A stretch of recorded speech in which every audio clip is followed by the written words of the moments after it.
이렇게 할게요. 넘기시면은 조세정책이라는 게 있죠. 조세정책 찾으셨습니까? 조세정책 천천히 갈게요.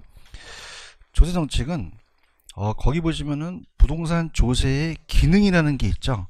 요걸 별표를 한번 쳐보세요. 조세의 기능. 그럼 제일 중요한 게 거기 동그라미 1번하고 이 저자분이 3번에다가 파란 색깔을 넣어놨죠. 그럼 여기 나온다는 얘기예요. 가장 중요한 게 3번입니다, 여러분들. 이 세금은 없는 사람한테 걷어야 돼요? 있는 사람한테 걷어야 돼요? 그 상속세 증여세를 많이 걷자는 거죠. 그래서 없는 사람을 나눠줘서 소득 격차를 좁히는 게 가장 큰 기능이에요. 그런데 이 저자분이 또 그 위에 보시면 자원 배분에다가 파란 색깔을 쓰셨죠. 그럼 어떻습니까? 그러니까 자원 배분도 있습니까? 그럼 부동산 조세는 상대적 가격 변화를 통해서 수용을 조절해서 자원 배분의 기능도 한다는 얘기예요. 공공뿐만 아니라 사적 분야도 그 기능을 안 갖는다는 거죠. 이해하셨죠? 그러니까 자, 우리가 또 어떤 게 있냐면 서민들은 주택 구하기가 쉬워요, 좀 어려워요. 그럼 이 사람한테 특혜를 주게 되면 주거 공간이 배분되기도 하죠. 그럼 자원 배분의 기능도 있다는 얘기죠. 아시겠죠? 그래서 오른쪽에 확인 예제 문제만 좀 볼게요. 자, 잘못된 게 보시면은 3번 부동산 자원을 공공부문에만 활용할 수 있도록 제한합니까? 민간도 가능합니까? 민간의 모든 부분에도 자원 배분의 기능을 하죠. 이렇게만 좀 가져가시고요. 그 다음에 이제 2번에 가시면은 밑에 부동산 조세에 전가와 기착이라는 게 있나요? 여기다 이제 별표를 쳐보세요. 본격적으로 이제 여기서부터가 이제 우리 조세에서는 여기서부터가 시험 문제가 나와요. 그럼 조세의 전가와 기착, 여기 이제 가면서 이제 천천히 말씀을 드려본다면 들어갑니다. 자, 천천히 갈게요. 조세의 전가와 기착은 뭐냐? 들어간다. 자, 제목이 조세의 전가와 기착이에요. 전가는 뭐고 또 기착은 뭐냐? 자, 아까 소득지분배에 의해서 세금은 없는 사람한테 걷어야 돼요? 있는 사람한테 걷어야 돼요? 건물주가 임대인이죠. 그 재산세를 부과시키는 거예요. 재산세를 얘한테 재산세를 부과시켜서 전부가 부과하는 거죠. 그러면 건물주가 임대인이고 얘한테 세금을 부과시켜요. 옛말에 그런 말이 있죠. 있는 놈이 더하다고. 그럼 그냥입니까? 임대료를 올립니까? 올려요. 올린 것만큼 전가를 한다는 얘기죠. 그럼 임차인한테 이렇게 떠맡기는 게 조세 부과예요, 조세 전가요? 조세를 부과는 과세 권장합니다. 그래서 조세 부과라고 한다, 조세 전가라고 한다. 전가라고 하셔야 됩니다. 그럼 전가가 되고요.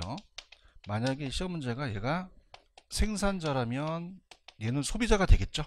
소비자가 되고 얘가 공급자라면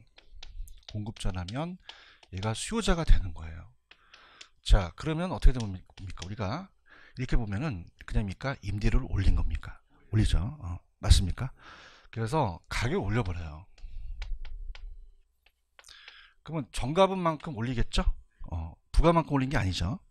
그렇게 되면 1,000원이었던 임대료가 만약에 100원을 재산세를 부과했다. 그러면 1,000원이 1,060원으로 올라가면 소비자 부담이 적어져요? 소비자 부담이 커지죠? 그럼 60원을 임차인이 부담하게 된 거죠. 그럼 수요가 늘리겠어요? 수요를 줄이겠어요? 줄이고요. 경제학에서는 이제 생산자 잉여가 감소됐다는 얘기를 하거든요. 이따 제가 말씀을 드릴 거고요. 그 다음에 1,000원에서 60원 빼면 40원이죠. 그럼 40원도 임대인이 된 거잖아요. 그러면 어떻게 됩니까? 원래 1,000원을 팔아야 됐지만 40원 빼면 960원에 팔게 된 거죠. 그럼 수입이 늘어났습니까? 수입이 줄어들었습니까? 줄어들어서 얘 잉여도 준 거예요. 그럼 결론은 공급도 줄여버리죠. 그러면 가격도 올라가고 거래량이 준다는 것은 효율적인 배분이 안 되고 사회적 후생 손실이 발생할 수도 있다는 거죠. 근데 이게 반반식이 아니라 탄력도에 따라 틀려집니다. 뭐에 따라? 자, 아까 제가 선진국은 주택보급률이 100%를 초과하겠고 아까 공공주택을 적게 만들어야 돼요? 많이 만들어야 돼요. 다시 어떻게? 선택의 폭이 넓어져요. 맞죠? 그죠? 재밌게 갑시다.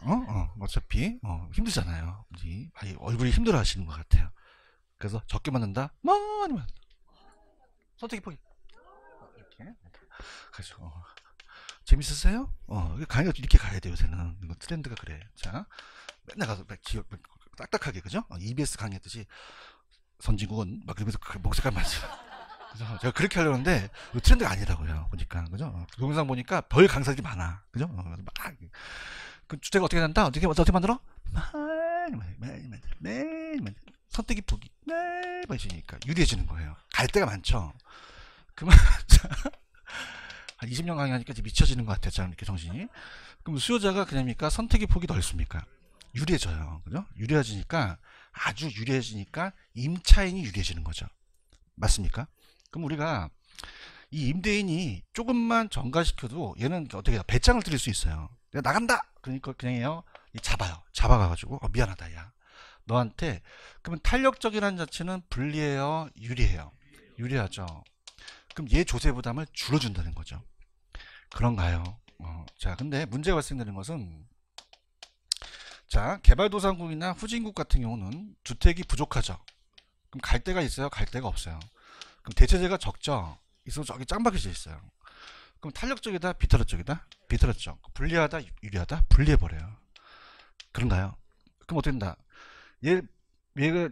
얘한테 배워가지고 나간다 그러니까 주택이 없죠. 나가라 그래요. 나 같은 주택이 있어요? 없어요? 그냥요 다시 들어가요. 뭐라 그래요? 야, 도배가 정해드는 건 아까 끝나버렸어요. 다른 거예요. 좀 제발. 도배는 임대료 규제에서 끝난 거예요. 그 상황을 좀 아세요. 도배가 왜 들어가요? 조세인데. 도배가 아니라 저는 조세를 어렸을 때 너무 좋아요. 저한테 부담 시켜주세요. 그러는 거야. 그럼 조세 부담이 커지겠어요? 작아지겠어요? 커지죠. 이해 가셨습니까? 그러니까 이렇게 가세요. 탄력적은 불리하다, 유리하다. 그럼 그 주체가 부담이 적고 비탄력적은 불리하죠. 그럼 얘가 부담이 커진다는 얘기예요. 맞습니까? 그럼 반반씩이에요. 탄력도에 따라 틀려져요.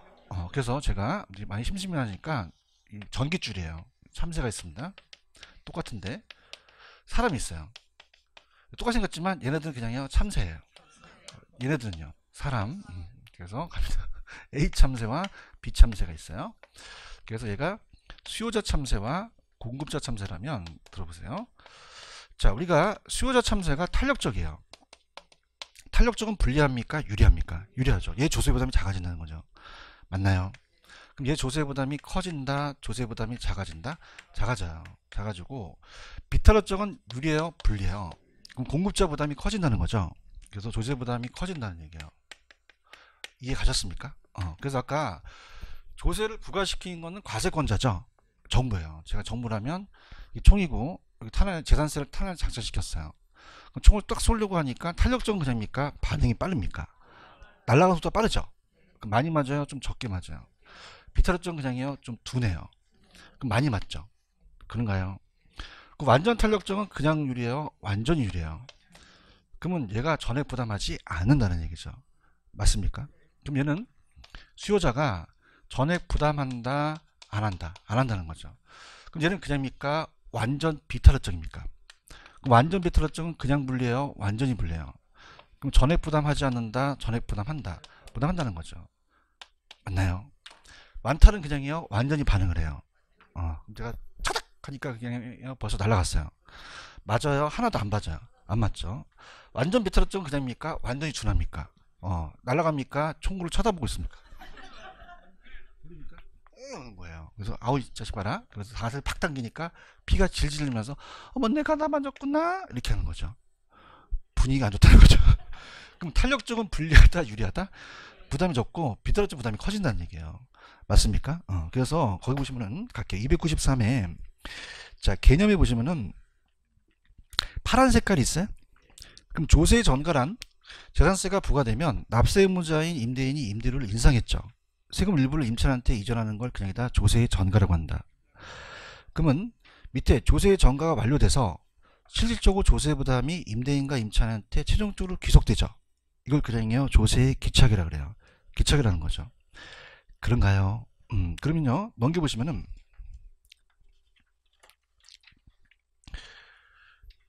넘기셨어요? 그럼 넘기시면은 그냥입니까? 지금 그림이 나옵니까? 그림이 나오죠. 이제 울렁울렁 하신 거죠. 그림 때문에. 찾으셨습니까? 그래서 여기 단어가 소비자 잉여와 생산자 잉여라는 게 나오기 때문에 좀 어려워요. 그죠? 이걸 보겠는데, 자, 가볼게요.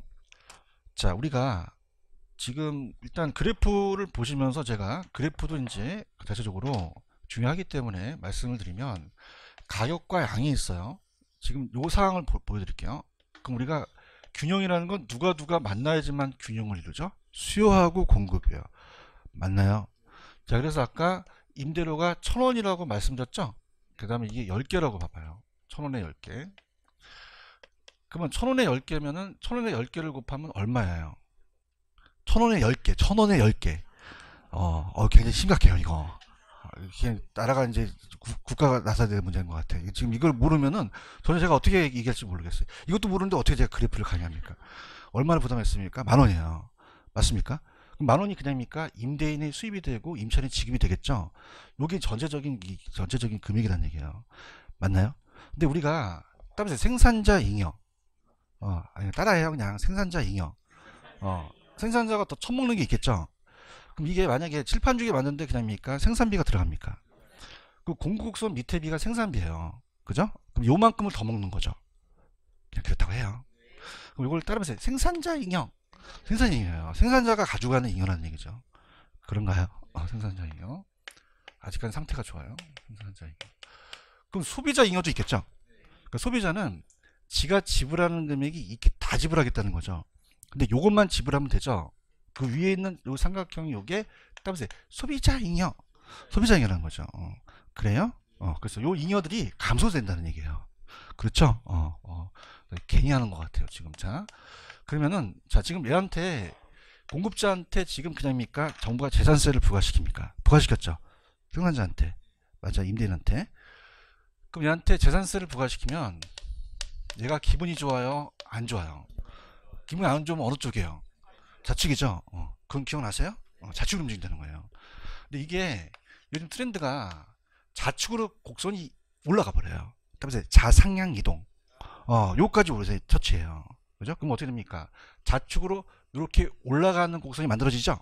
자상향 이동. 그럼 자상향이 됐다는 거는 요 좌측은 양이 줄었다는 얘기예요. 그냥이다 양이 준다. 거래량이 주는 거죠. 맞아요? 그 다음에 그냥입니까? 요게 올라갔습니까? 요거는 가격이 올라가 버린 거죠. 이해하셨죠? 그죠? 그럼 우리가 봐봐. 그럼 요 재산세를 100원을 부과시키면 이게 누구 분야에 대한 것은 그냥입니까? 탄력도에 따라 틀려집니까? 탄력도에 따라 틀려져요. 그래프에 대한 그 곡선의 기울기에 따라 달라지는 거예요. 맞아요? 그럼 어떻게 됩니까? 지금 요만큼의 부담을 가져가는 거죠? 대답 좀 해봐요. 그럼 어떻습니까? 지금 그냥입니까? 가격이 올라갔습니까? 그럼 1,060원만큼 그냥입니까? 요걸 소비자가 부담합니까? 소비자가 부담하죠. 그런가요? 소비자가 임대인이에요? 임차인이에요? 임차인이 60원을 낸 거죠. 그런가요? 지금 보고 있어요? 그럼 이 삼각형이 그냥입니까? 요걸로 줄어듭니까? 줄어들어요. 그러면 소비자 잉여가 감소했다 그럽니다. 그렇다고 하세요. 그럼 소비자 부담이 작아졌다? 커졌다? 그 다음에 소비자 잉여가 줄어버린 거죠. 맞습니까? 그래서 이게 뻥 뚫리는 순손실이 발생을 한다는 얘기예요. 이해 갔나? 그러면 요거 100원이라고 한다면 100원에서 60원 빼면 40원을 생산자가 냈죠. 그러면 1000원에서 40원을 빼봐요. 어려워요? 960원이죠. 그럼 960원을 받은 거죠. 그럼 960원 받았다는 것은 그냥입니까? 요 생산자가 수입이 감소했습니까? 감소한 거죠. 맞나요? 그러면 우리가 아까 요 삼각형이 생산자 잉여였죠. 자, 이게 뻥 뚫리면서 이것도 다 없어졌죠. 그러면서 조세를 부과했지만 그냥입니까? 생산자 잉여도 감소합니까? 감소해버려요. 그런가? 그러면 좋아진 게 있어요? 좋아진 게 없어요? 그럼 경제적 순손실이 발생한다는 거죠. 맞나요? 그럼 요 동그라미 뻥 뚫린 게 그냥입니까? 경제적 순손실입니까? 순손실이에요. 그럼 경제적 순손실이 발생 안 한다? 발생한다. 안 한다면서 안 좋아질 수 있다는 거죠. 오케이? 갑니다. 그러면 거기 파란 색깔이 있어요? 파란 색깔 찾으셨어? 파란 나라. 3번. 자, 지금 만약에 부과된 이 저자가 얘기한 부과된 세금은 만약에 여기 공 하나 더 붙어요. 아까 60원이었죠? 600원이라면 600원만큼 그냥입니까? 수요자가 지불합니까? 그러면 소비자 잉여가 감소했죠? 야, 네가 언니한테 그러지 말고 아까 감소했잖아요. 그죠? 그렇죠? 그 다음에 아까 400원이 아까 내가 40원이었죠? 40원만큼 그냥입니까? 공급자가 이윤이 감소합니까? 그럼 생산자 잉여가 줄어들었죠. 그런가요? 그럼 거래량도 감소하죠? 그럼 부정적인 효과가 나타난다는 거죠. 그러면서 경제적 순손실. 그럼 아까 뽕 뚫린 게 나타났죠? 그럼 경제적 순손실이 발생 안 한다? 발생한다. 하다 보니까 자원 배분이 왜곡시킬 수가 있다는 얘기입니다. 이해 갔습니까? 그 다음에 4번에 가시면 파란 색깔이 있어요? 그럼 가격이 인상하게 되면 그냥입니까? 조세를 전가시킵니까? 그럼 납세 의무자와 실제로 조세를 부담하는 담세가 달라지죠? 그래서 조세 전가 기착 정도는 반반씩이에요. 수요응급의 상대적 탄력성에 따라 달라져요. 탄력성에 따라 달라지는 거죠. 요거 이해 가시겠습니까? 그러면은 자 우리가 넘겨보세요. 박스가 하나 있어요. 박스를 보시면은 박스 있어요? 자 거기 보시면요. 탄력성이 크다는 것은 그냥입니까? 탄력적입니까? 탄력적이고 탄력성이 작다는 건 비탄력적이죠. 대답 좀 해주세요. 그럼 탄력성이 큰 건 그냥이요? 유리해요. 탄력성이 작다는 것은 불리하죠. 그럼 탄력성이 큰 쪽이 조세 부담이 작아진다는 겁니다. 맞나요? 그럼 탄력성이 작은 거는 불리하죠. 그럼 조세 부담이 커진다는 거죠. 그런가? 탄력성이 크다는 건 그냥입니까? 대체제가 많아집니까? 선택의 폭이 넓어져서 수요자들이 좋아진 거죠. 그래서 탄력성이고 기울기가 완만하다는 거죠. 이거 이해 가시겠습니까? 이렇게 하시면 됩니다. 무슨 말씀인지 아시죠? 그러면 밑에 확인 예제 문제 하나 있죠? 이걸 한번 풀어보세요. 직접 푸시는 게 좋아요. 1분 드릴게요. 답 좀 보지 말고. 자, 할게요. 주택급에 대한 거래세 인상에 따른 경제적 규정의 변화로 틀린 것은 자, 좀 안 되신 분들은 수요 곡선이 공곡선에 비해서 더 탄력적이라고 되어 있죠. 그냥입니까? 또 수요가 더 탄력적입니까? 탄력적이에요. 그런가요? 그 수요자에 비해서 누가? 공급자 부담이 커집니다. 이거 아셔야 됩니다, 여러분들. 그 다음에 공급 곡선이 수요에 비해서 더 탄력적이라는 건 누가 더 탄력적이죠? 공급이 더 탄력적이죠. 공급이 유리하다는 겁니다. 공급자에 비해서 수요자 부담이 커진다는 거죠. 그런가요? 자, 그래프도 한번 보여드릴게요. 아까 재산세를 부과시키니까 이 전체적인 것이 따라서 소비자 잉여. 그러면 일로 가면서 소비자 잉여가 감소해버렸죠. 소비자 잉여가 상승한다, 감소한다, 감소하면서 소비자 부담이 커진 거예요. 이해하셨습니까? 그럼 우리가 어떻다? 실질적으로 지불하는 금액이 낮아졌어요. 상승을 했어요. 상승을 하고 소비자 잉여도 감소하게 된 거죠. 대답해야 다음 넘어갑니다. 맞나요? 그 다음에 일로 와보세요. 따라서 생산자 잉여. 그럼 얘도 어떻게 돼요? 일로 가니까 여기가 뻥 뚫렸죠.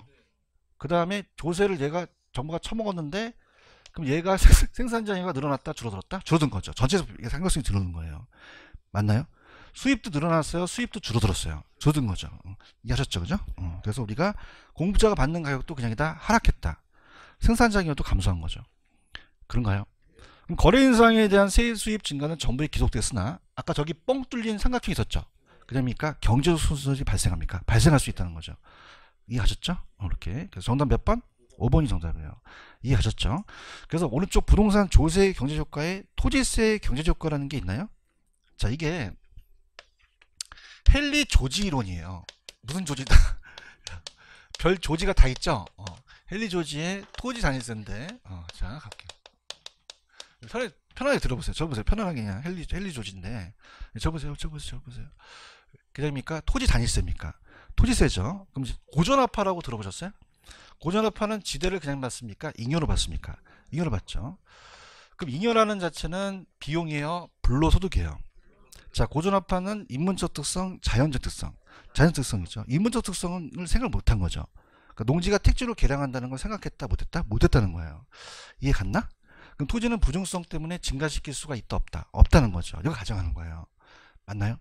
그럼 우리가 갑돌이가 만약에 지주라면, 토지 소유자라면 땅을 그냥요 빌려줄 수도 있어요. 그러면 임대료를 받겠죠. 그럼 지대를 받아요. 근데 얘는 무슨 합하다? 뭐로 받다? 잉여로 본 거죠. 불로소득이니까 네가 세금을 부과하면 네가 다 내라는 얘기예요. 따라서 토지 단위세. 그래서 우리가 정부가 토지에 재산세를 부과하게 되면 자, 이게 인문적 특성, 자연적 특성. 그럼 토지가 증가시킬 수가 있다, 없다? 없다. 물리적 양을 늘릴 수 없다는 걸 가정한다는 거죠. 맞나요? 그럼 공급이 완전히 수직이라고 배우셨죠? 그럼 공급이 완전 수직이라는 자체는 공급이 탄력적이다, 완전 비탄력적이다. 완전 비탄력적이죠. 그러면 이 공급자가 지주가 그냥입니까? 완전히 불리합니까? 그러면 얘가 재산세를 다 내라는 얘기죠. 대답해봐요. 그러면 전가된다, 안 된다? 안 되니까 형평성이 맞다는 얘기예요. 맞아요? 자, 지금도 세금을 걷지 마. 비효율적으로 세금이 걷죠. 그럼 다른 세금 걷어라. 토지세만 걷어라. 다른 세금 다 폐지하라는 거죠. 그죠? 무슨 말 알겠어요? 근데 이게 이론이 안 맞는 게 보세요. 그럼 재산세를 부과하더라도 아까 주택 같은 경우는 그냥입니까? 거래량이 줄어들었습니까? 근데 얘를 부과시키더라도 줄여요? 못 줄여요? 못 줄인다는 거죠. 맞나요? 그럼 자원 배분이 초래되지 않는다는 거죠. 그런가? 그런데 이건 지금 그냥이에요. 고전업화예요. 물리적 공급이 안 된다는 가정이죠. 대답해봐요. 근데 그냥입니까? 요즘은 농도가 전환됩니까? 전환되죠. 농지가 택지로 바뀌면 공급이 그냥이다 탄력적일 수도 있다. 그럼 어느 정도 전가가 될 수 있다는 겁니다. 이해하셨죠? 그럼 펜 들어보세요. 297페이지는 피구 있어요? 거기 토지세 있어요? 그럼 거기에 2번에 파란 색깔 있어요? 이 아저씨는 지금 헨리 조지는 무슨 합파예요? 그럼 토지세는 타인에게 전가된다 안 된다? 안 되는 거죠. 사회적 후생소득이 적은 효율적인 세금이라는 거예요. 그럼 자원 배분의 왜곡을 초래한다 초래하지 않는다? 초래하지 않죠. 그럼 있는 사람이 다 내야 되니까 형평성에도 맞죠. 효율성이 모두 달성될 수 있다는 거야. 3번 이걸 얘기한 학자가 무슨 조지? 시험 못 보면 조진다. 헨리 조지죠. 그럼 학교는 별게 다 나와 그지? 나 굉장히 후회해요 요새. 후배들이 그런 얘기를 해요. 교수 형 왜 그래? 그랬더니 이게 박사애들이 막 근데 공인중개사 강사를 하는데 개론을 하려고 하는데 막어요 내가. 왜냐면 야 중개사법이나 이런 거야. 무슨 헨리 조지가 나오니까 사람들이 모르겠는 거예요. 아시겠습니까? 왜 개론이 개론인지 아세요? 괴로워서 개론이야. 헨리 조지. 그다음에 헨리 조지. 토지 단위세 운동. 다른 세금은 걷어라 걷지 말아라. 토지 나오는 지대만 100% 징세하라는 얘기예요. 얘기 좀 해줘. 나 불쌍하니까 도와줘야 돼. 나 중개사법이나 할 거 그랬어, 그지? 자, 자, 그럼 파란 색깔 있어? 파란 색깔? 무슨 단위세? 토지 단위세, 토지가치세를 주장한 거죠. 왜 그럴까요? 얘네들은 그냥입니까? 지대소득을 네 번째 불로소득으로 받습니까? 그럼 있는 사람이 다 내라는 얘기죠. 그런가요? 근데 4번의 별표. 근데 현실은 그냥입니까? 용도가 전환됩니까? 대답하세요. 전환 안 돼, 돼. 그럼 완전 비탈적이라는 가정이 할 수가 없겠죠. 토지세에 부과되는 세금이 다른 방법에 전가되니까 이 이론은 지금 맞지 않는다는 얘기입니다. 이해하셨습니까? 그런데 오른쪽에 보시면 기출 체크 있죠. 기출 체크. 그러면 자 갈게요. 토지 공급이 가격 탈락성이 0이라는 건 그냥입니까? 완전 비탈적입니까? 그건 헨리 조지 이론이라는 얘기예요. 맞나요? 그럼 헨리 조지 이론을 가야겠죠. 토지세 부과 시 토지 소유자가 전부 부담하겠죠. 이해하셨습니까? 그렇게 가자는 거죠. 이해 갔나요? 그 다음에 밑에 가시면 탄력성에 따른 재산세의 경제적 효과라는 게 있나요?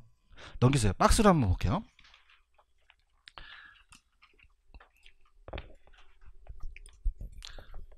박스가 보이시나요? 무슨 주택과 무슨 주택이 있나요? 신규 주택과 기존 주택이 있죠. 어떤 게 더 고가 주택이에요? 신규가 비싸죠. 기존이 저가죠. 찾았습니까? 그래서 여러분 제가 일산도 많이 이제 임장 활동을 많이 하는데 어느 지역이라고 얘기 안 할게요. 어느 지역을 딱 가게 되면 일산도 그냥입니까? 새 아파트가 있습니까? 새 아파트와 헌 아파트 차이가 굉장히 심해요. 안 보셨어요? 보셨어야 되는데 그러면 그냥입니까? 차이가 있습니까? 차이가 있다는 거죠. 맞아요? 그럼 어디에다가 더 세금을 많이 때려야 돼요? 고가주택이죠. 그런가요? 근데 실질적으로는 시험 문제는 맨 위에 파란 색깔밖에 안 나왔어요. 맨 위에 한번 가보세요. 맨 위에 가시면은 정부에서 재산세를 부과할 때 지금 맨 위에 보고 계셔요? 부과할 때 어떻습니까? 그 주택가격이나 소득에 관계없이 일률적으로 해야 돼요? 차등가세를 해야 돼요? 그럼 일률적으로 하면 안 되죠? 그럼 일률적으로 했더니 저소득의 세금을 더 많이 부담하게 된다는 얘기죠. 그럼 그냥입니까? 역지세입니까? 역지세는 그냥입니까? 반대라는 거예요. 반대죠. 누진세는 들어보셨어요? 그래서 우리가 세법 시간에 과세 표준이 증감에 따라서 적용되는 세율이 높아지는 게 누진세죠. 이것은 낮아진다는 거죠. 그럼 그냥입니까? 반대입니까? 그럼 어떻게 돼요? 저소득층이 더 많이 부담하는 조세 형평에 부합하지 않는다는 거죠. 체크하셨습니까? 그럼 그냥이 돼요. 차등가세를 해야 돼요. 그럼 재산세 누진세제로 하는 것이 형평성 측면에서 바람직하죠? 그래서 재산세 누진세를 부과할 때 세금이 저소득층에 기착되는 현상을 완화시킬 수 있다는 겁니다. 이해 갔나요? 자, 그럼 갈게요. 밑에 보시면 신규주택과 기존주택이라는 게 있어요? 자, 이 박스는 아직 시험지에 안 나왔어요. 이게 너무 탄력성이라는 거 아시죠? 탄력성 알아야 됩니다. 가볼게요. 그럽니다. 자, 지금 신규주택은 반짝반짝 별이 빛나고 중고주택은 금이 갔으니 어떤 게 더 비싸다? 신규가 더 비싸는 거죠. 맞나요? 그럼 신규는 저가, 고가 주택이에요. 고소득층들이 원하겠죠. 그죠? 그래서 고가 주택이라고 돼 있죠. 그래서 이제 만약에 5억이다. 그럼 같은 입지 인접된 아파트는 많이 금이 가갖고 1억대는 요거는 신규입니까? 지금 재고입니까? 기존 주택이죠. 그런가요? 기존 주택. 그래서 이 기존 주택이에요. 그러면 고가, 저가. 고가 주택을 살 수 있다는 것은 그냥요 고소득층이에요. 그 다음에 저가 주택 사는 건 저소득층이죠. 소득이 낮으니까. 그런가요? 근데 우리가 탄력성에 따라서 전가분이 달라지겠죠. 이게 좀 해봐요. 그럼 우리가 이게 탄력성을 공부하셔야 돼요. 공급가 수요가 있고 공급가 수요가 있다면 들어갑니다. 자, 우리가 새 아파트를 짓는 거는 건설회사죠, 그죠? 그럼 우리가 자 고가주택은 그냥요 신규주택이에요. 자, 앞쪽에서 신규주택은 아직 지었어요, 안 지었어요? 토지도 확보해야 되고 인허가를 내야 되죠. 그럼 생산기간이 길죠. 탄력적이다, 비탄력적이다? 비탄력적이에요. 대답 좀 해봐. 그래서 여기 이제 하는 거야, 얘가. 그럼 이게 기초주택 있지? 그러면 이건 그냥이야 바로바로 공급이 돼. 들어주죠. 계수조절 하면 되잖아요. 맞아요? 비탄력적이다, 탄력적이다? 그럼 비탄력적은 분리, 유리. 분리하고, 그 다음에 탄력적은요? 유리하거든요. 그래요? 자, 수요자 입장에서 고가주택을 산다는 것은 저소득층이야, 고소득층이야? 자, 고소득층들은 그냥입니까? 주택 구매력이 높죠? 대답해봐요. 그러면 탄력성도 그만큼 크다는 얘기죠. 지불할 수 있는 게 크기 때문에. 맞나요? 근데 저소득층들은 그냥입니까? 주택 구매력이 낮습니까? 그러면 가격이 어떻게 팍 떨어져도 못 사죠? 그러니까 비탄력적이라는 거예요. 맞나요? 그러면 수요자의 고소득층이 탄력적이다, 비탄력적이다? 탄력적이라는 거죠. 유리하다는 얘기예요. 맞나요? 그 다음에 얘는 오히려 탄력적이다, 비탄력적이다? 유리하다, 불리하다? 분리해서 이 경제적인 환경이 나타난다는 거죠. 맞나요? 자, 이렇게 할게요. 여러분들 조세를 전가시킨다는 건 정부가 개입할 수가 있어요, 없어요? 없어요. 지네들끼리 알아서 하는 거거든요. 그렇죠? 그러면 취득세라는 거 들어보셨죠?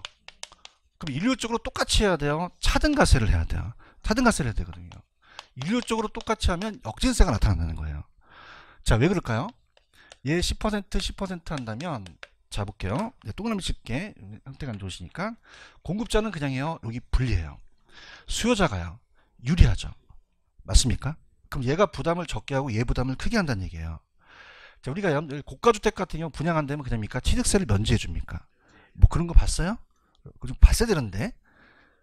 못 보면 학교는 안 되는데. 특별한 일 같은 거 하잖아요. 그러니까 내한테 부담할 테니까 내한테 다 주라는 거죠. 맞습니까? 그럼 어떤 일이 벌어지겠어요? 10%에 5억이면 5천이죠. 그럼 내가 500만 원 낼 테니까 네가 4,500만 원 내라는 얘기죠. 그래도 판다는 얘기예요. 이해하셨습니까? 그럼 얘 부담이 커졌습니까? 작아졌습니까? 작아진 거죠. 강의 참여하셔야 됩니다. 맞나요? 근데 이 같은 거 어떻죠? 이거는 공급자가 그냥요 유리해요. 수요자가 불리하죠. 그러면 이 상태에서는 이 수요자 부담이 커진다는 얘기예요. 맞나요? 그럼 자, 1억에서 만약에 1,000만 원이다. 그러면 그냥입니까? 수요자 부담을 크게 합니까? 내 부담이 크고 넌 적게 해주겠다는 거죠.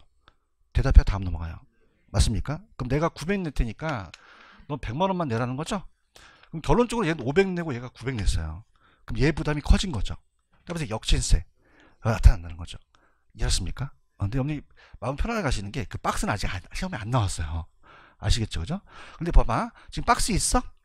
그럼 신규 고가주택은 공급자가 건설업자고 수요자가 고소득층이다 보니까 공급이 비탄력, 수요가 탄력적 있죠? 그럼 고소득층에 대한 부담이 그냥이다 더 적다. 적죠. 공급자가 더 많아진다는 거죠. 여러분들 화이팅!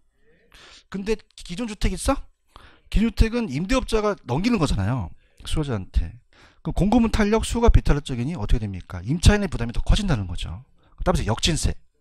역진세는 그냥요 반대예요. 반대 나타나는 거죠. 이렇습니까? 그럼 역진세는 좋은 세금이 안 좋은 세금이야? 기분이 안 좋을 때 이런 역 같은 일이 있어 그런 얘기하죠. 맞아요. 그럼 역진세는 기분이 좋아 안 좋아? 어떻게 알았어? 그지? 그럼 그냥이야 누진세로 가야 돼. 누진세로 가야 돼요. 체크하셨죠? 그래서 실질적으로 파란 색깔만 나왔지 박스는 아직 안 나왔거든요. 아시겠죠? 그죠? 그 다음 자, 즐기자. 동그라미 4번이 있어? 아주 힘줍네.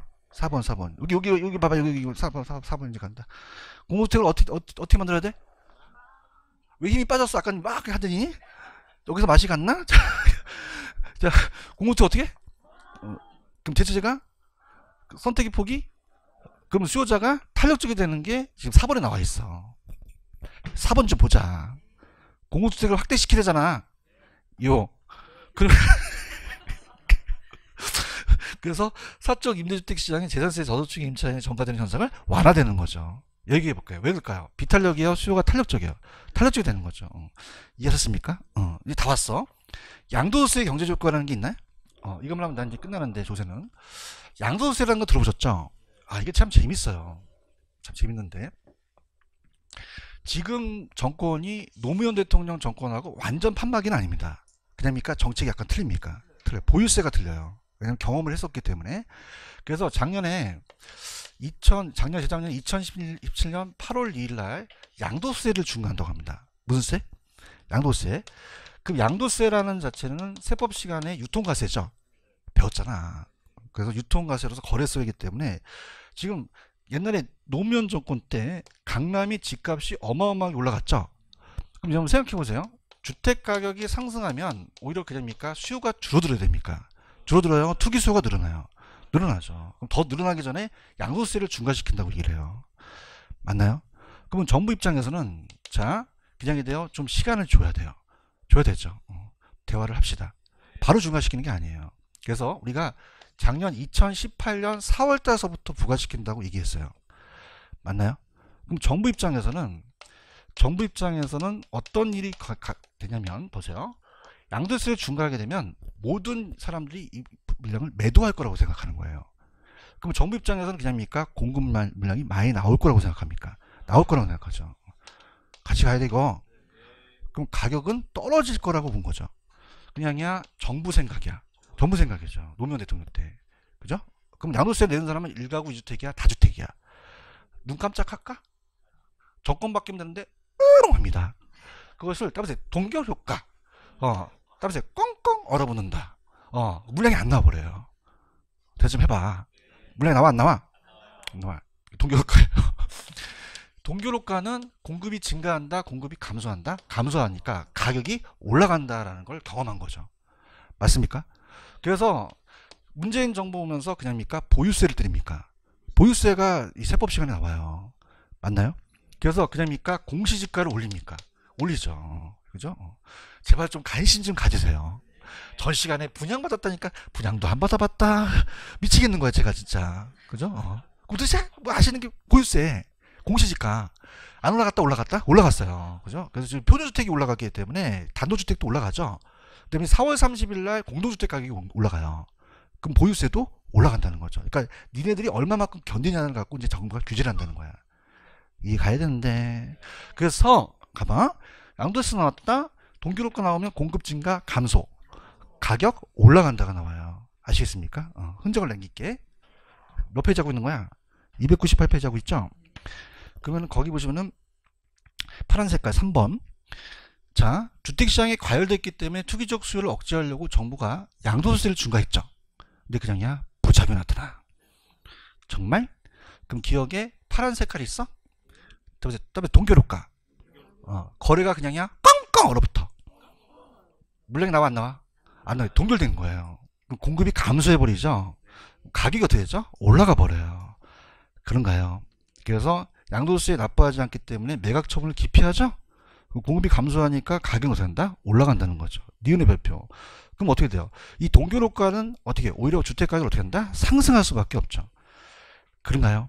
그럼 거래량도 그냥입니까? 이전보다 더 감소합니까? 안 좋아진 거죠. 체크하셨습니까?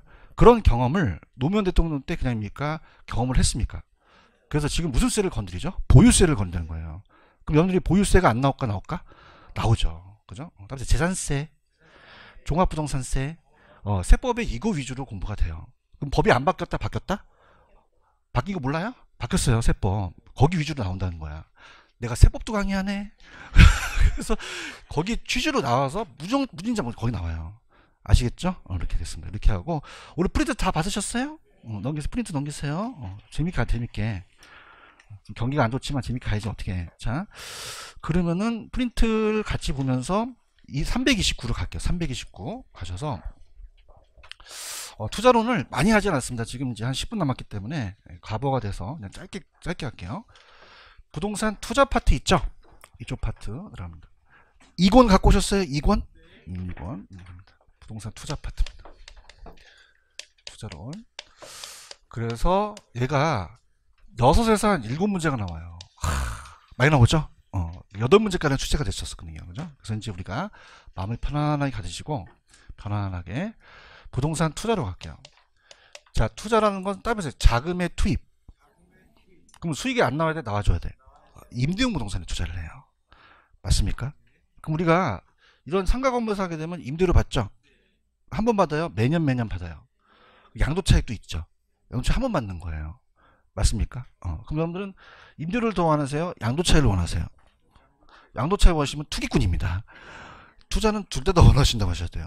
아시겠습니까? 그래서 이제 그걸 보는데, 투자의 개념부터 한번 잡아볼게요. 도대체 투자의 개념은 뭐냐 합니다. 자, 내가 1억을 투자했어요. 1억을 투자해서 1년 후에 1억 2천만 원을 벌어갑니다. 그럼 내가 낸 거는 미래예요? 현재예요? 현재. 그런가요? 1억 2천 현재입니까? 미래입니까? 미래. 그럼 내가 낸 건 불확실해요? 확실해요? 확실하죠. 그렇죠. 근데 미래 수익은 확실합니까? 불확실하죠. 불확실합니다. 그러면은 투자에 대한 정의는 현재 확실한 지출을 해서 미래에 대한 불확실한 수익을, 지금 제가 이제 여기 희생을 하셔서 이걸 목적으로 교환하는 얘기가 투자거든요. 그럼 자 보세요. 가장 핵심 포인트가 뭐냐면, 현재는 그냥입니까? 확실합니까? 미래는요? 이게 핵심 포인트예요. 맞나요? 그럼 지금 현재 확실히 수강료 내시고 2시까지 희생하고 계시죠? 그 목적은 그냥입니까? 자격증 따는 겁니까? 근데 자격증 따는 건 확실하다, 불확실하다? 아직은 불확실해요. 그냥요, 위험이 따라요. 그래서 위험이 높을수록 그냥입니까? 요구하는 게 더 큽니까? 더 많이 발생하거든요. 아시겠습니까? 그래서 이게 가장 중요한 게, 여러분들이 투자론에서 제일 재밌는 건 요 짝대기가 그냥요, 같이 움직여요. 비례관계라는 거거든요. 그렇죠? 여러분들이 만약에 2층 닦는 유리창 닦는 아저씨와 63빌딩 아저씨 중에서 어떤 분이 더 연봉이 셀까요? 63빌딩이죠. 맞아요? 이 아저씨는 좀 떨어져도 그냥 다리만 삐는데, 이 아저씨 떨어지면 어떻게 되겠어요? 뒤져요. 그럼 그냥요, 더 달라 그래요. 얘기 좀 해봐요. 그럼 그냥요, 위험해요. 그냥요, 더 달라 그래. 그 위험이 클수록 더 보상을 요구한다는 얘기예요. 아시겠습니까? 그 다음에 아까 양도 차익을 원하세요? 임대를 원하세요? 그래, 아버지. 양도 차익 투기꾼이에요. 그죠? 그래서 둘 다 원하셔야 한다고 그랬는데요. 아시겠습니까? 그래서 부동산 투자한다는 것은, 부동산 투자는 취득만 합니까? 운영도 합니까? 운영해서 임대를 받죠. 처분도 해서 이 세 가지를 다 3단계로 해서, 투자는 단기, 장기죠. 그래서 운영은 여러 번 하지만 처분은 딱 한 번만 하죠. 그럼 이 두 소득을 다 얻는다고 하셔야 돼요. 투자는요. 맞나요? 그래서 우리가 이 운영의 임대료를 따보세요. 소득, 이득. 이라 그래요. 그럼 우리가 땅은 지대를 받고 건물은 임대료 받죠. 한 번 받아요? 매번 받아요. 근데 처분은 따보세요. 자본, 이득. 이런 얘기를 했어요. 근데 우리나라는 양도소득이라고 하죠. 이걸 양도소득이라고 그래요. 한 번만. 그래서 이렇게 보시면 됩니다. 그럼 우리 장기 투자다 보니까 영속성이라는 걸 배우셨죠. 토지는 그냥 합니까? 오래 갑니까? 오래 가기 때문에 임대료는 받아요. 양도 차익도 있어요. 둘 다 얻는다고 하셔야 됩니다. 맞습니까? 자, 영속성 때문에 어떻게 나왔었냐면, 토지가 가격이 하락하더라도 그냥입니까? 매각을 미룰 수도 있습니까? 둘 다 얻을 수 있다는 거죠. 맞습니까? 전 아까 정확하게 기억하는데, 이것만 요구하시는 분이 있겠죠? 이건 투기꾼이에요. 그럼 얘는 운영이 있다 없다? 없다는 거죠. 양도 차익만 노리는 거예요. 그럼 장기, 단기로 간다는 거죠. 아시겠죠? 합니다. 펜 들어보세요. 329페이지 지금 투자 있어요? 1번. 장래 수익은 항상 위험을 그냥 해요. 내포하고 있죠? 그럼 장래는 확실합니까? 불확실합니까? 불확실하죠. 그럼 장래 불확실한 수익을 현재 확실한 소비로 희생한다고 되어 있나? 그럼 아까 63빌린다는 아저씨는 그냥이야 위험해. 그럼 세 번째 위험을 감수하죠. 그럼 보상을 더 원하겠죠. 그래서 우리가 아까 위험이 클수록 수익도 크다고 말씀드렸죠. 이렇게 하고요. 그 다음 박스 보세요. 더 알아보기 보시면 자 임대료는 그냥입니까? 소득이득입니까? 양도차익은 뭐죠? 자본이득이에요. 찾았습니까? 그러면 양도차익을 원하세요? 임대료를 원하세요? 정말이에요? 아까 양도차익 얻으시면 누구라고요? 투기꾼, 투기꾼. 그래서 이 두 가지가 다 얻을 수 있다는 거죠. 맞나요? 그래서 이번에 가시면은 소득이득과 자본이득을 다 기대할 수 있다고 했죠. 그래서 보유기간 동안 부동산을 운영임대하는 소득이득과 투자자가 말에 처분할 수 있는 자본이득을 다 누릴 수 있다는 얘기입니다. 체크하셨죠? 이게 우리 투자예요. 되셨어요? 그래서 갈게요. 다시 갑니다. 잘 보세요. 자, 현재는 불확실하다, 확실하다. 미래의 수익은 그냥이다, 위험이 따른다. 위험이 클수록 그냥이다, 더 요구한다. 비례관계라는 거죠. 맞습니까? 투자는 그냥이다, 장기다. 운영만 있다, 처분도 있다. 처분도 있기 때문에 소득이득과 자본이득을 다 향유한다고 하셔야 돼요. 맞나요? 아까 이 처분만 물은 건 그냥입니까? 투기입니까? 투기지가 아니라 투자를 배우시는 거죠. 이해 가셨죠? 그 다음에 이제 우리가 좀 예고편을 때리겠는데 우리가 따라서 지렛대 효과 이런 게 나와요. 지렛대 효과는 타인 자본을 빌리자는 거죠. 그럼 타인 자본을 빌리자는 거죠. 맞습니까? 그럼 타인 자본을 빌려서 이 가격이 내려야 돼, 가격이 올라가야 돼요. 올라가야지만 긍정적인 지렛대 효과가 되는 거죠. 그런가요? 근데 우리가 지금 이자가 너무 높으면 빌리면 됩니까? 안 됩니까? 안 되죠. 마이너스가 나올 수도 있다는 거죠.